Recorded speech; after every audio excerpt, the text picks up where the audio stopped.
السلام عليكم. أساطير HD أكشن. في عالم بتحكمه الديكتاتورية بيظهر شخص مقنع وبيحاول يقضي على الفساد، مش مجرد مقاتل عادي، ده فكرة أعمق بكتير خليته يشعل فتيل للثورة. لكن يا ترى هينجح في إسقاط النظام؟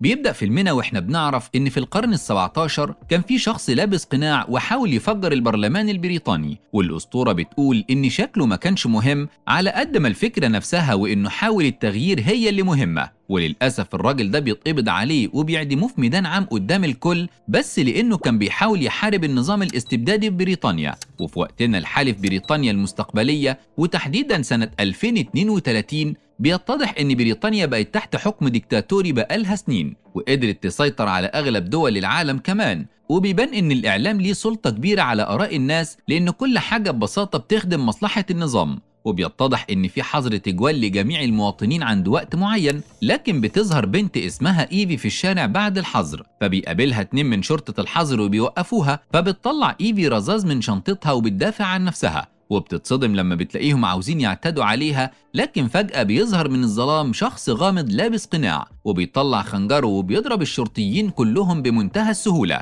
وبيبقى حريص جدا إنه ما يموتهمش. وبمجرد ما بتسأله إيفي عن هويته بتتفاجئ برد غريب عليها، وبيقرر يشرح لها هويته بطريقة مسرحية، وبيفضل يمثل وهو بيحكي لها قصته، وإن معناها إنه بيحارب الظلم والفاسدين وعايزين يمحوه من على وجه الأرض. لكن إيفي مش بتستوعب كل ده، وبتفكر إنه مجنون أو متطرف، لكنه بيعاملها بلطف كبير وبيطمن عليها، وبيقدم لها نفسه، وبتعرف إن اسمه في، وبيعرفها إنه هيعزف الموسيقى كمان شوية، وبيعرض عليها تيجي معاه وأكيد مش هتندم. فبتوافق إيفي وهي مليانة بالفضول حوالين الشخص الغامض ده، فبياخدها في لسطح مبنى معين وبيبدأ يعزف بعصايته، بس مفيش ثواني فبيعرفها إن الكل لازم يفتكر تاريخ 5 نوفمبر للأبد. وبيبص ناحية مبنى تابع للسلطة المستبدة، وبيفضل يلوح بإيده لحد ما بتشتغل جميع سماعات الشوارع بموسيقى معينة. طبعا الناس كلها بتخرج تشوف إيه اللي بيحصل بالظبط، وهنا بتتصدم إيفي لما بتشوف مبنى السلطة بينفجر وبيطلع منه ألعاب نارية كتير. كل ده وفي واقف بيعزف وهو مستمتع. وعلى طول بيتواصل المستشار الأعلى للبلاد واللي اسمه هيسلر مع أعوانه،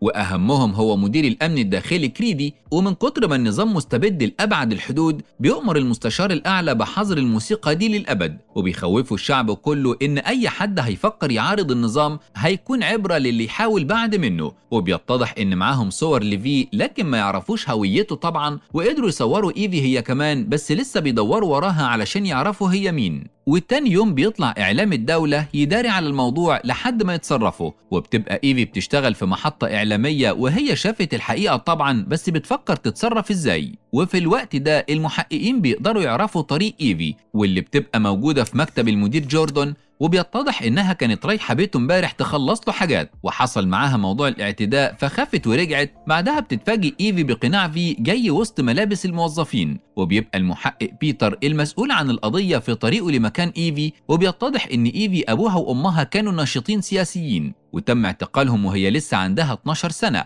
وبسبب كده عاشت بين دور الأيتام لسنين. وفي الوقت ده بيوصل في على المحطة التلفزيونية وبيثبت الحارس، وبيوقف نظام الأسانسير علشان يعطل المحققين، وبيستخدم أداة فائقة التطور بتخليه يعمل حائط أسمنتي على الباب علشان محدش يدخل عليه، وبيجبرهم يذيعوا اسطوانة خاصة بيه على كل الشاشات. والمفاجأة إن حتى التلفزيون إجباري عند المستشار. وبالشكل ده بريطانيا كلها هتشوف فيديو في، واللي بيخرج في الفيديو يتكلم مع الناس عن الفساد والطغيان اللي عايشين فيه، وإنهم لازم يفتكروا اللي حاول يفجر البرلمان قبل كده وكان يوم 5 نوفمبر. وفي قرر يحيي ذكراه ويحرر البلاد من الاستبداد، وبيأكد للشعب كله إنه في 5 نوفمبر السنة اللي جاية هيفجر مبنى البرلمان بالكامل. وبينتقد المستشار هيسلر بشكل علني لأنه ضحك على الشعب ووعدهم بالأمن، لكن كل حاجة بقت بتخدم مصالحه بعدها، علشان كده لازم يغيروا النظام ده للأبد. وبيطالب الشعب كله يخلي يوم 5 نوفمبر الجاي يوم للتاريخ، ويقف الشعب كله قدام البرلمان ويتفرجوا عليه وهو بيدمره. وبتبقى إيفي واقفة بتتفرج على الفيديو وهي مصدومة. ولما بيقدر بيتر ورجالته يقتحموا الغرفة أخيرا بعد ما الفيديو بيخلص،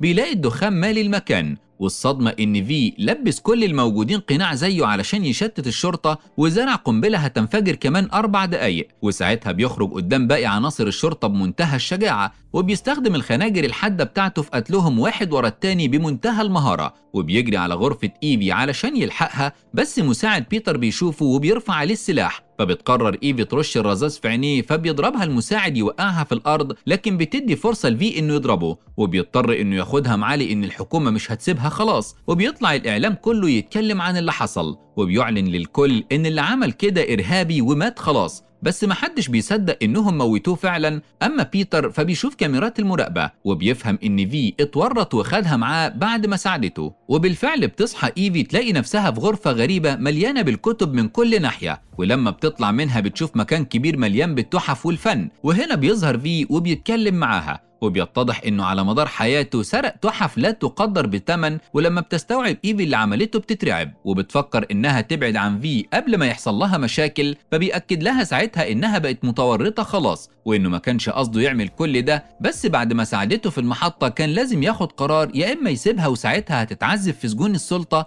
يا اما ياخدها بيته وده أأمن مكان في العالم، ومش هيقدر يسيبها قبل سنة من دلوقتي لما يقرب يوم 5 نوفمبر. وبيبقى بيتر قدر يعرف كل حاجة عن إيفي، لكن في فضل بالنسبة له لغز كبير، وتاني يوم بتصحى إيفي وبتشوف في وهو بيعمل فطار، فبتعتذر له عن الطريقة اللي كلمته بيها قبل كده، وبتتفاجئ لما بتلاقي إيده محروقة ومشوهة بالكامل، فبيلبس الجوانتي بسرعة وبيلطف الجو، وما بيرضاش يحكي لها اللي حصل له لأنهم هيفطروا، وبتلاحظ إن بينهم حاجات مشتركة كتير، خصوصا إنهم قروا نفس الكتب، ولما بتسأله عن اللي عمله وموضوع تفجيره للبرلمان السنة اللي جاية بيفهمها فيه إن الناس محتاجة رمز يغير العالم، وإنه بيعتقد إن لو الناس كلها اتجمعت يومها هيقدروا فعلا ينقذوا البلاد من الظلم اللي عايشة فيه. بعدها بيظهر إعلامي محنك تابع للسلطة وبيبقى في حمام بيته وبيتفرج على البرنامج بتاعه، وبيبان إنه متغطرس، وبيكلم المساعد بتاعه يزعق له لأن مدير الإضاءة ما كانش مظبط له شكله في الحلقة، وبيبقى عمال يزعق في الناس ويقول لهم إنه بيتمنى يقابل الإرهابي ده وأمنيته بتتحقق، وبيظهر ورا في، فبيتصدم الإعلامي وبيقع على الأرض وهو مرعوب، فبيفكروا فيه إنهم اتقابلوا قبل كده زمان، بس وقتها الإعلامي كان جنرال مسؤول عن معتقل خطير، وبيتضح إن في كان في المعتقل ده وتم تعذيبه،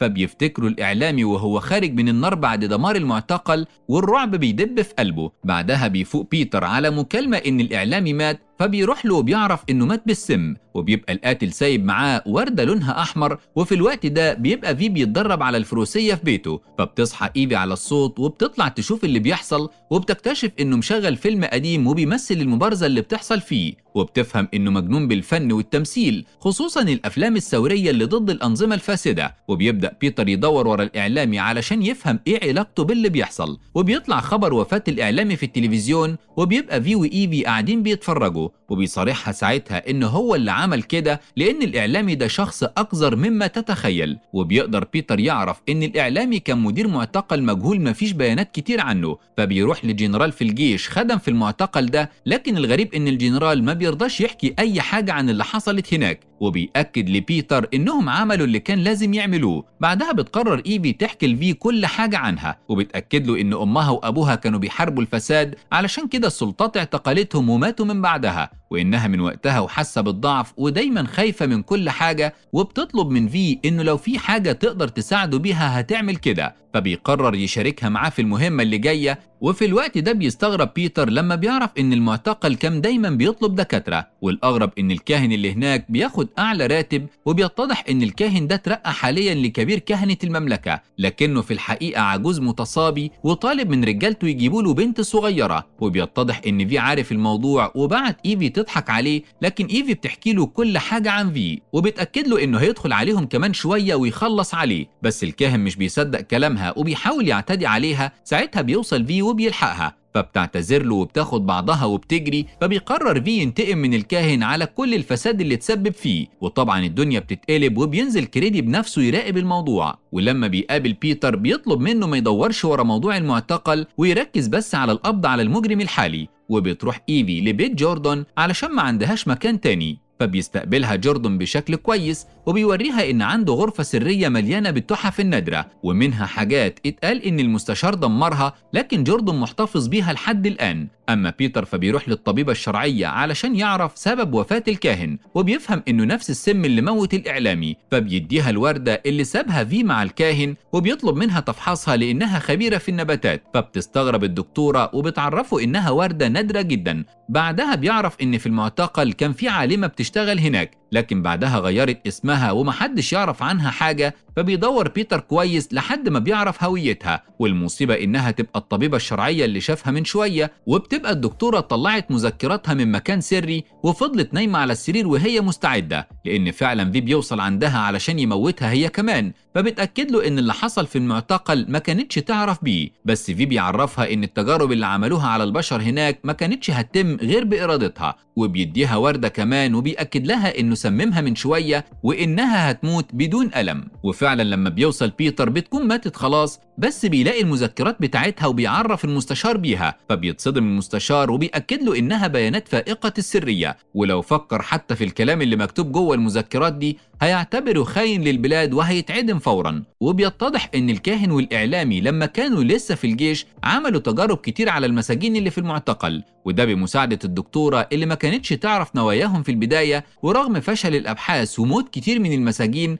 قدروا يلاقوا مسجون معين دمه مميز وبيقدروا من خلاله يخلوا البشر ردود أفعالهم أسرع. لكن حصلت كارثة دمرت المعتقل بالكامل، وخرج في من وسط النار وهو متشوه بالكامل، وشافته ساعتها الدكتورة وهي مصدومة لأنه صاحب الدم المميز. بعدها بدأ بيتر يشكك في النظام بسبب اللي بيحصل، وإنه ممكن جدا يكون النظام نفسه هو اللي عمل الحروب السابقة، زي إنهم نشروا الأوبئة والأمراض علشان يفضلوا متحكمين في الناس من خلال الأدوية والعلاج. وبيقرر جوردن بعدها يعمل فقرة ساخرة على التلفزيون وبيوصل من خلالها للشعب إن حميها حراميها، وإن المستشار ما قدرش ينتصر على في المناضل، وبسبب الكلام ده بتقتحم القوات بيته بالليل وبينزلوا في ضرب قدام إيفي اللي مستخبية تحت السرير وبياخدوه معاهم. فبتحاول إيفي تهرب، لكن واحد من القوات بيشوفها وبيقبض عليها علشان تفوق بعدها وهي مربوطة في غرفة تحقيق، وبيقعد قدامها شخص غامض شكله مش باين وبيواجهها بالتهم الكتير اللي عليها حاليا، ومفيش غير طريقة واحدة علشان ترجع لحياتها الطبيعية، وهي إنها تساعده ويقبضوا على المجرم في.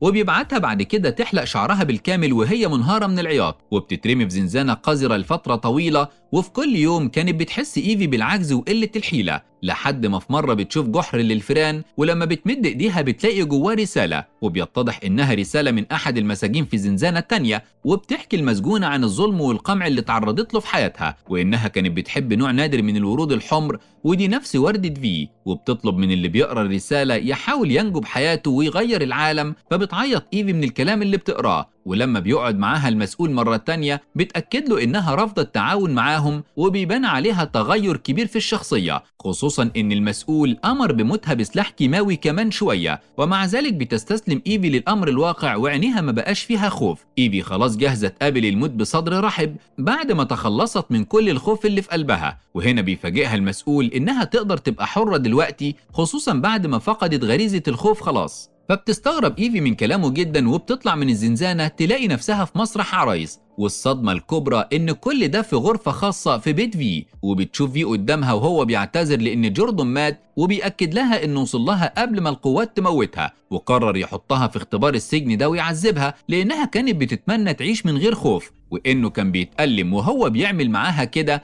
لكنه قرر يعلمها بالطريقة الصعبة. طبعا إيفي بتتصدم من اللي عمله فيها علشان يغيرها، والأمور بتختلط عليها وبتنهار من العياط، لكن في بيهديها وبيطلب منها تفتكر نفسها من شوية لأنها سلمت للقدر وما كانتش خايفة لأول مرة في حياتها. وأول ما بتطلع من البيت وبتشوف المطر بتحس وقتها بنفس النعمة والحرية اللي حس بيهم في وقت ما خرج من المعتقل وهو مولع بس عايش. ولكن رغم كده بتقرر إيفي إنها تسيبه وتمشي، فبيطلب منها يشوفها مرة تانية قبل 5 نوفمبر لأن دي أمنيته الأخيرة في الحياة، وبيوريها مكان خاص بالسجينة صاحبة الجواب، وبيتضح إن الجواب حقيقي واتبعت لفي لما كان في المعتقل، وعلشان كده بيستخدم الورد النادر ده إحياء لذكرى السجينة دي. بعدها في بيتواصل مع بيتر بشخصية مختلفة وبيطلب منه يقابله لأن عنده معلومات تهمه، وبالفعل بيروح بيتر والمساعد بتاعه المكان مظلم، وبيشوفوا عجوز بيشغل جهاز تسجيل قبل ما يكلمهم، وبيحكي له العجوز عن المستشار هيسلر وبدايته، وإنه استغل سلطته في الحزب السياسي زمان وقرر يعمل مشروع خاص على البشر، ونشر بعدها وباء في العالم علشان يجبر الكل إنهم ينتخبوه، خصوصا إن الحزب بتاعه هو اللي صنع الدواء المضاد. ومن بعدها كتير من الأبحاث الغير آدمية على البشر، ومن ضمنهم المعتقل اللي كان فيه في،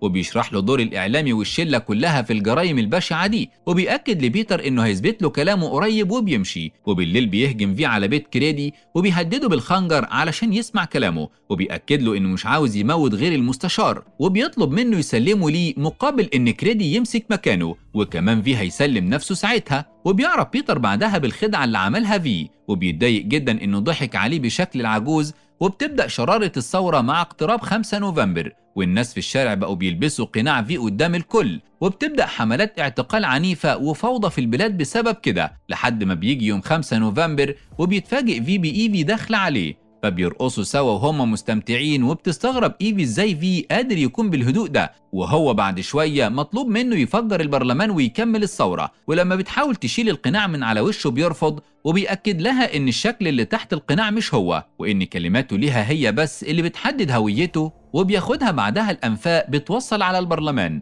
وبيتضح إنه مركب متفجرات من بدري أصلا، وهيستخدم قطر علشان يتحرك لحد البرلمان ويفجره، بس بيقرر إنه ينهي قصته وأخطائه اللي عملها لحد هنا، وبيسيب القرار في إيد إيفي إذا كانت عاوزة تشغل القطر في الوقت المحدد وتدمر البرلمان ولا لأ. وبيسيبها وبيمشي علشان يقابل كريدي ورجالته، وبيتضح إنهم جايبين معاهم المستشار، وبيقرر كريدي يموته بعد ما بيبص فيه جوه عينيه. وبيقرر كريدي ينهي الموضوع ويخلص على فيه هو كمان، ورغم انهم بيضربوا طلقاتهم كلها عليه الا انه بيصمد بطريقة ما وبيهجم عليهم بالخناجر، وبيقدر يموتهم كلهم في اجزاء من الثانية، وبيخنق كريدي علشان يبقى قاضي على اكبر رؤوس الفساد في البلد. وبيقلع ساعتها الدروع بتاعته وبيبان انه اتصاب جامد، فبيرجع لايفي وبيأكد لها انه فخور بنفسه ودلوقتي دورها، وبيأكد لها ان الناس هتفضل فاكرة يوم 5 نوفمبر للأبد، وبيموت بين ايديها وهي منهارة عليه، وما بتقدرش الجنود تتصدى للثوار لانه محدش بيديهم اوامر بالاشتباك. وبيوصل بيتر لمكان ايفي وبيعرف باللي بيحصل، ولما بيحاول يمنع ايفي بتكون خلاص اخدت القرار وشغلت القطر،